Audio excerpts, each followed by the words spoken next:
I've been sitting here watching and listening to all the stories, and the first thing I want to say is, you know, it's okay not to be okay, right? I saw that in the Herald the other day about a mother talking about her daughter who took her life in college, and I said, wow, that just struck a chord with me. It's okay not to be okay. But anyways, can we play that song? Say hello. Stay in the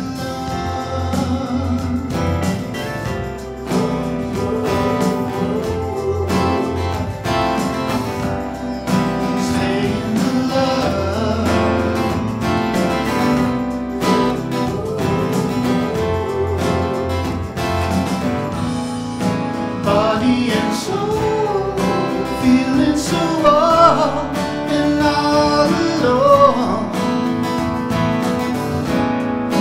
Just looking back now, wasn't the smallest seed of home. Such a long road, now we're home. Stay in the love.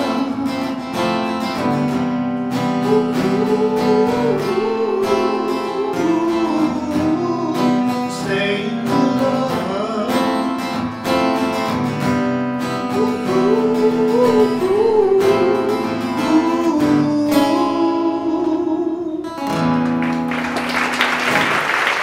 Thank you. So I'm here to talk to you about, take you through 60 years of my life with 5 songs in 12 minutes. I don't know how I'm going to do that.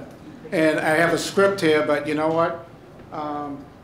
But to take you through my life, you know, I've been a sober man for about 31 years, and I grew up in the city of Boston. And I have some pictures, and I'm hoping they'll come up.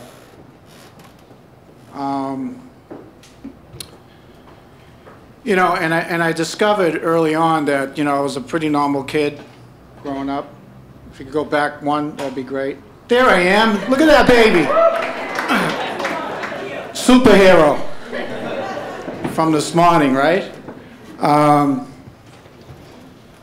But, you know, I grew up as a normal kid, the oldest of 5 kids. My mother, God rest her soul. You know, you can flip to the next. There's my mom and dad.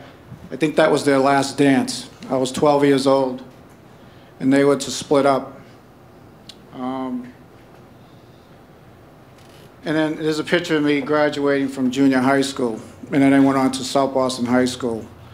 And,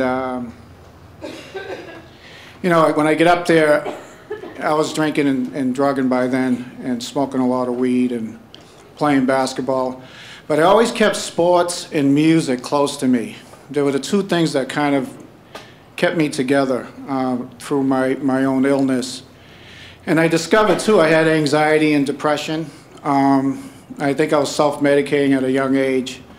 And, you know, I got to senior year. I was the captain of the basketball team.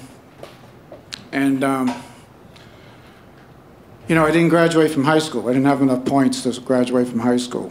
And that was the start of a downfall of my drinking and drugging. And I took that for a lot of years. But just to back up a little bit,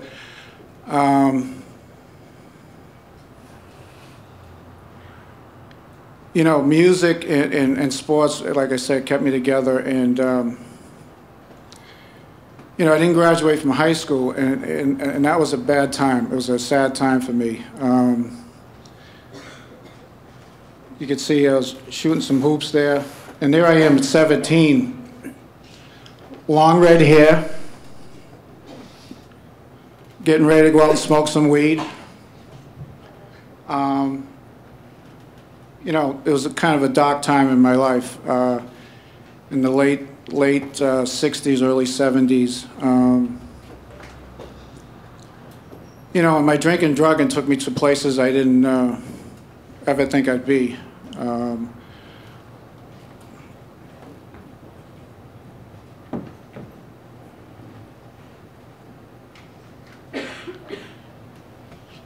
It says here, you can go on to the next thing. Sex, drugs, and rock and roll. Well, there was certainly a lot of drugs and rock and roll. There wasn't too much sex going on.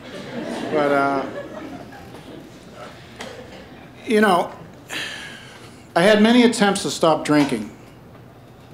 I tried back in 1977 through the courts. I hit about 6 parked cars one night. And I was court ordered to go to AA. And, you know, I talked my way out of that. I met a guy who was running the program, who later on became my sponsor. And kept drinking and drugging and, you know, just trying to figure this thing out, all these different controls. And finally, in 1980, I started to really hurt myself. I was starting to really hurt myself, falling off buildings, having surgeries.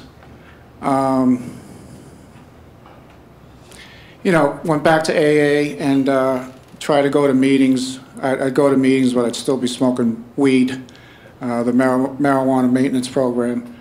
And then finally in 1983, I was supposed to be out playing a gig, and I woke up about 3 o'clock in the morning in my own apartment, and I wanted to die. I wanted to kill myself. And is that not mental illness? You know, suicide. You heard about it here today. But I knew where I needed to go, and I got myself back into the program. Went back to a meeting the next day, put myself in a treatment program, Beach Hill Hospital up in Dublin, New Hampshire. And it was December 6, 1983, and I've never looked back. Been a sober man for 31 years, a day at a time. Lo and behold, did I know I'd be getting into the field of addiction. I've been working in the field for about 28 years now, and it's been an amazing journey.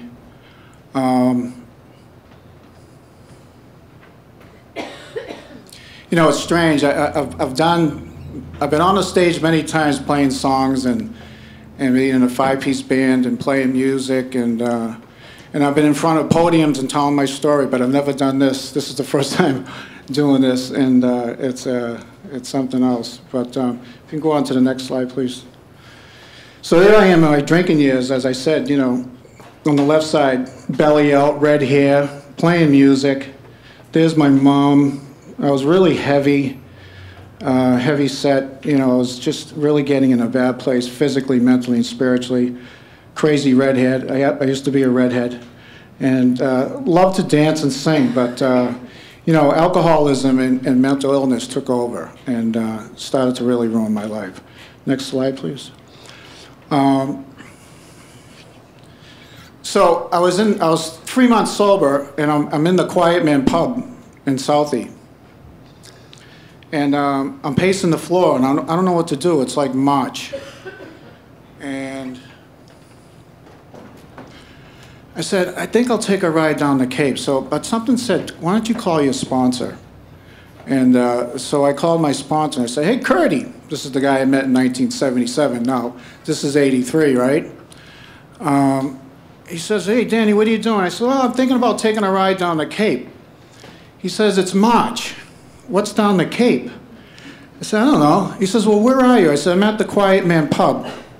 He goes, don't move. Click, and hangs up. So I'm like, oh, God, here I am, 3 months sober, and I'm in trouble. I'm in the Quiet Man pub in South Boston. So he comes down, I look out the window, and I go out to the car, and I get in his car, and he looks over, and he says, he points to the pub door, and he says, you can't go there anymore. And I said, why? And he started to explain why I couldn't go there anymore. And so out of that, I wrote this song.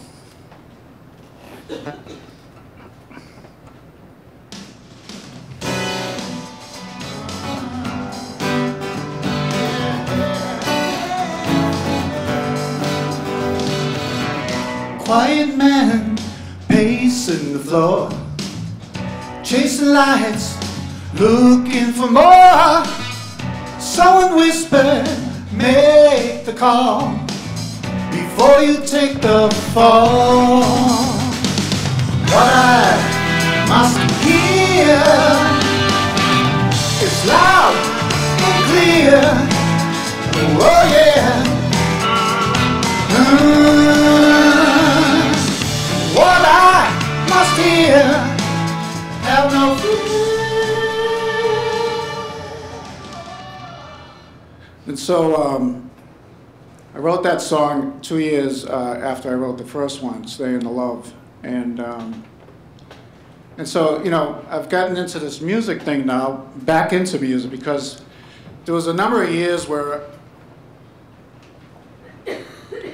first couple of years of sobriety, I didn't think I could do this.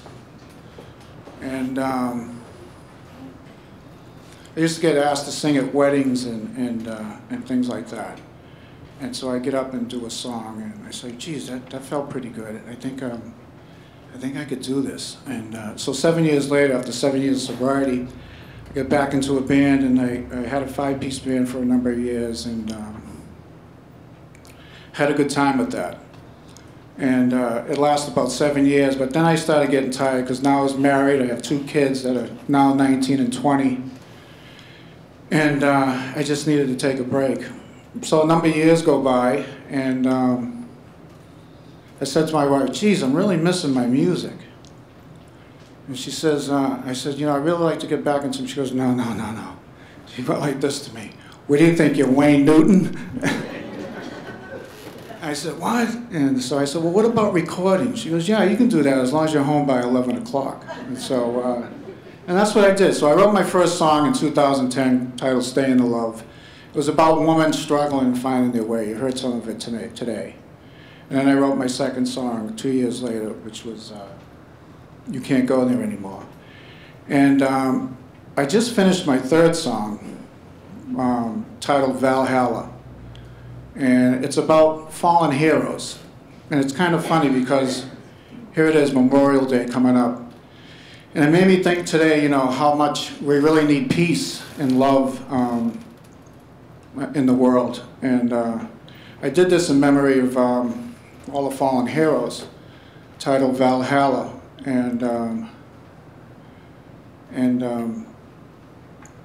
I just mastered it the other day, so I was hoping I could do this song before I leave.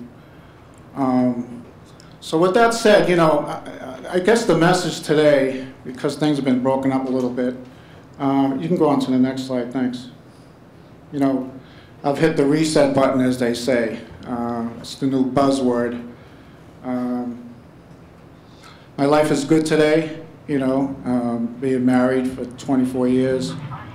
A guy who didn't grew up in a housing project, but didn't have a lot. Started running marathons, exercising. I found that exercising and running took care of some of that anxiety, that depression. And it was funny, I met Bobby, who was the first woman who ran the Boston Marathon. We were talking about marathons today. I did the 100 marathon 19 years ago. I don't think I have any more left in me. But there I am there, you know, a changed man, trying to juggle, you know, running races. You can go on to the next one. And this is a group of us when we were, I want to stand up and play this last song. But this is a group of us. We're all at a,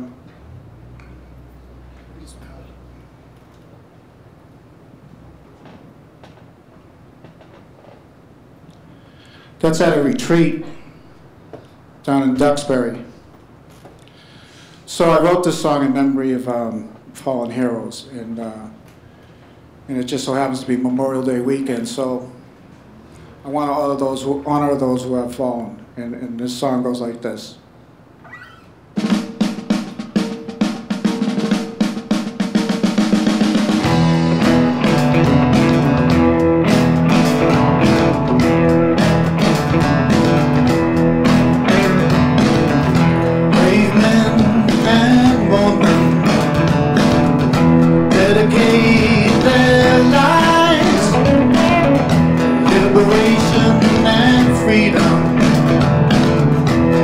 with endless pride. I'm forgiving mountains, defending what is right. Restless winds, sons of thunder, in the heat of the night.